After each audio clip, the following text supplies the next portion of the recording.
Aujourd'hui, nous faisons face à une réalité dérangeante, une réalité qui avance lentement, presque silencieusement, mais dont l'impact est profond et durable. Ce n'est pas une menace visible, ce n'est pas une crise annoncée avec fracas, c'est une transformation progressive qui touche le cœur même de la sécurité des individus, leur épargne.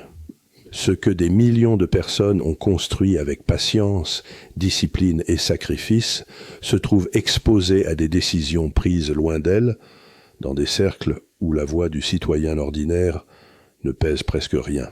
L'épargne représente bien plus que de l'argent. Elle est le fruit de renoncements, de nuits blanches, de travail acharné, d'années de prudence. Elle symbolise la protection contre l'imprévu, la dignité face à l'avenir, la liberté de choix. Pourtant, lorsque les systèmes économiques entrent en tension, lorsque les dettes explosent et que les modèles financiers atteignent leurs limites, cette épargne devient une cible facile. Non pas par la force, mais par des mécanismes légaux, complexes, souvent incompris par ceux qui en subissent les conséquences. L'inflation est l'un de ces mécanismes. Elle agit comme une érosion constante, invisible, qui ronge la valeur de ce que l'on possède. Chaque année, sans que rien ne soit physiquement retiré, l'épargne perd de son pouvoir. Ce qui permettait hier de vivre décemment ne suffit plus aujourd'hui.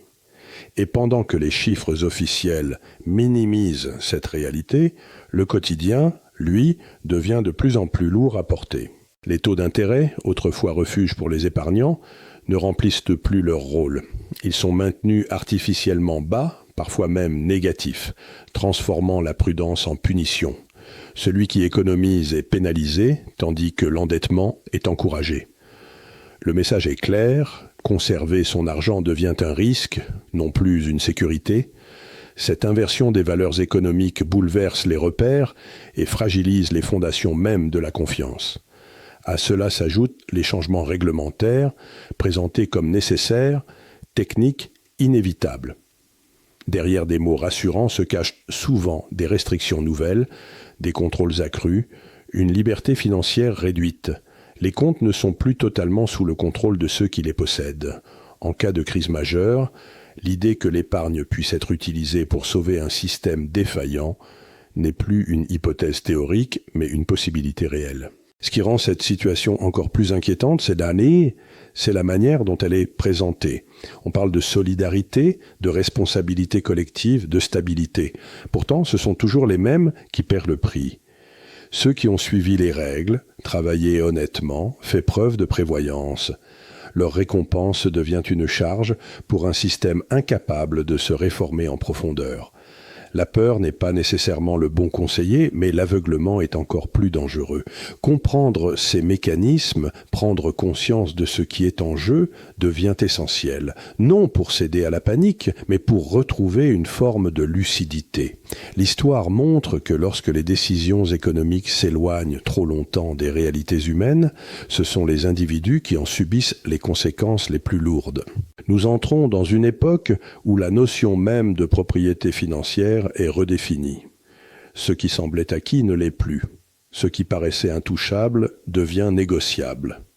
Dans ce contexte, rester passif revient à accepter que d'autres décident de la valeur de toute une vie de travail. La question n'est plus de savoir si l'épargne est menacée, mais jusqu'où cette transformation ira, et à quel point chacun est prêt à ouvrir les yeux avant qu'il ne soit trop tard. La perte silencieuse de l'épargne ne commence jamais par une annonce brutale. Elle s'installe doucement, presque poliment, jusqu'à devenir une évidence que beaucoup refusent encore de regarder en face. Chaque jour, des millions de personnes continuent de travailler, d'économiser, de repousser leurs désirs immédiats pour sécuriser demain, convaincus que l'effort sera récompensé par la stabilité. Pourtant, pendant que cette discipline individuelle se maintient, un autre mouvement agit en parallèle, invisible mais constant, réduisant la valeur réelle de ce qui a été mis de côté avec tant de rigueur. L'inflation est souvent présentée comme un phénomène technique, un simple ajustement des prix lié à la croissance ou aux circonstances mondiales. En réalité, elle fonctionne comme une taxe non déclarée. Elle ne demande pas d'autorisation, elle ne fait pas débat, elle s'applique automatiquement. Lorsque les prix augmentent plus vite que les revenus et que les intérêts versés sur l'épargne, chaque unité monétaire perd de sa capacité à protéger l'avenir. Ce qui hier permettait de couvrir plusieurs mois de dépenses devient aujourd'hui insuffisant et demain presque symbolique. Ce mécanisme est d'autant plus redoutable qu'il agit sans provoquer de réaction immédiate. Personne ne se réveille un matin en découvrant que son compte est vide. L'argent est toujours là, les chiffres n'ont pas disparu, mais leur sens a changé. Le pouvoir d'achat s'est effrité, morceau par morceau. Cette lente dégradation endort la vigilance, car elle ne déclenche ni alarme ni urgence apparente. Elle transforme la patience en faiblesse et la prudence en erreur stratégique. Les taux d'intérêt, autrefois conçus pour protéger l'épargnant, ne jouent plus leur rôle. Maintenus à des niveaux artificiellement bas pendant de longues périodes, ils ne compensent plus la hausse des prix. Dans certains cas, ils deviennent presque insignifiants, voire négatifs, envoyant un message clair. Conserver de l'argent sans le risquer devient une faute. Cette situation inverse la logique traditionnelle selon laquelle l'effort et la prévoyance étaient récompensés. L'endettement est encouragé, la consommation est stimulée, tandis que l'épargne est lentement disqualifiée. Ce choix n'est pas neutre. Il oriente les comportements, modifie les priorités, pousse les individus à prendre des risques qu'ils n'auraient jamais envisagés auparavant. Ceux qui souhaitent simplement protéger le fruit de leur travail se retrouvent face à un dilemme permanent. Accepter la perte progressive de valeur ou s'exposer à des mécanismes financiers qu'ils ne maîtrisent pas totalement. Dans les deux cas, la sécurité disparaît, remplacée par une incertitude permanente. À cela s'ajoutent les décisions économiques prises loin des réalités quotidiennes. Les politiques monétaires, les plans de soutien, les restructurations financières sont souvent justifiées par des discours complexes et rassurants. On parle de stabilité, de résilience, de nécessité collective. Mais derrière ces termes se cachent des conséquences très concrètes pour les individus. Lorsque les États accumulent des dettes massives, la question de leur remboursement ne disparaît jamais. Elle est simplement repoussée, déplacée, diluée dans le temps jusqu'à ce qu'elle atteigne ceux qui ont quelque chose à perdre.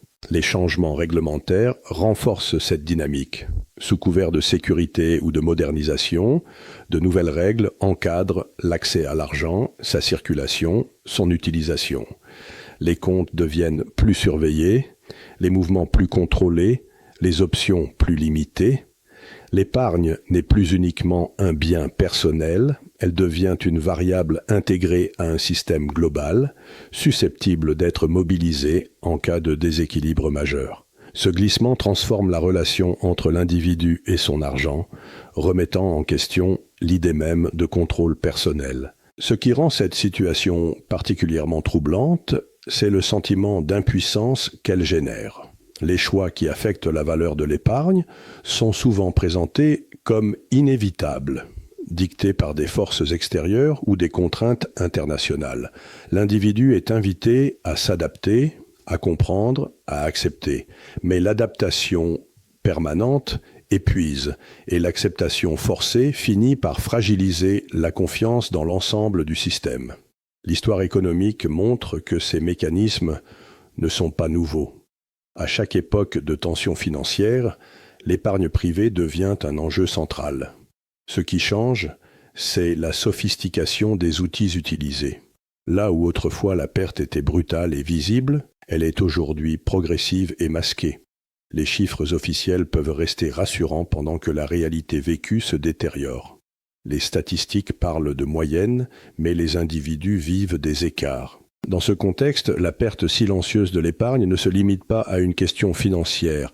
Elle touche à la dignité, à la liberté de choix, à la capacité de se projeter. Lorsqu'une personne ne peut plus compter sur ce qu'elle a économisé, elle devient plus dépendante, plus vulnérable aux décisions extérieures. Le temps, qui devait être un allié, se transforme en adversaire. Plus les années passent, plus l'effort passé semble se diluer. La compréhension de ces mécanismes devient alors un acte de lucidité, non pour céder à la peur, mais pour sortir de l'illusion.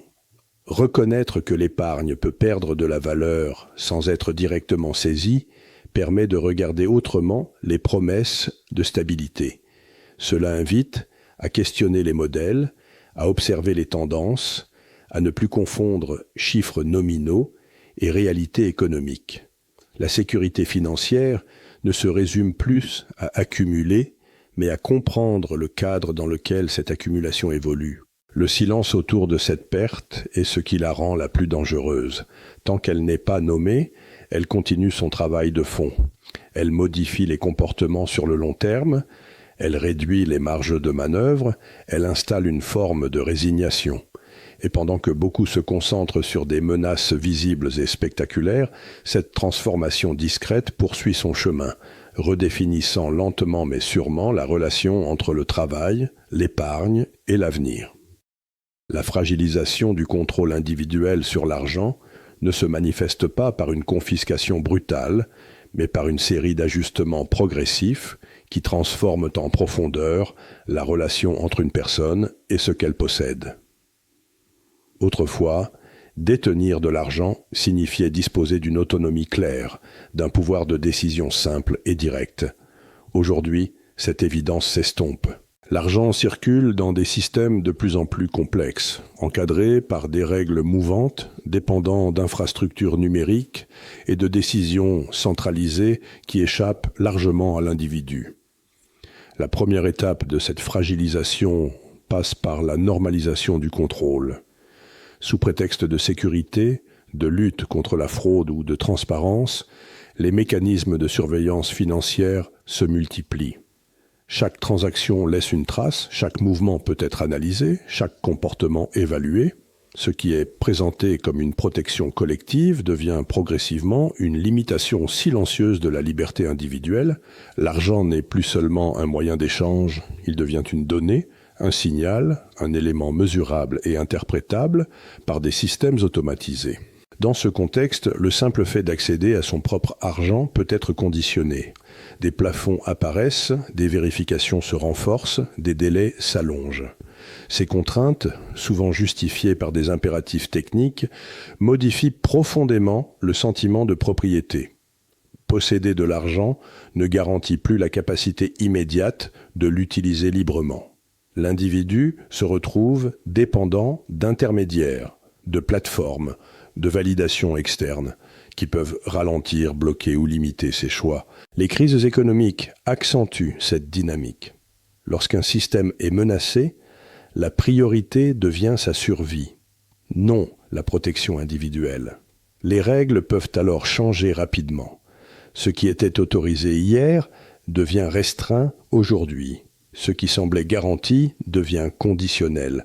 Dans ces moments, l'épargne et les comptes privés sont perçus comme des ressources potentielles, intégrées à une logique collective de sauvetage.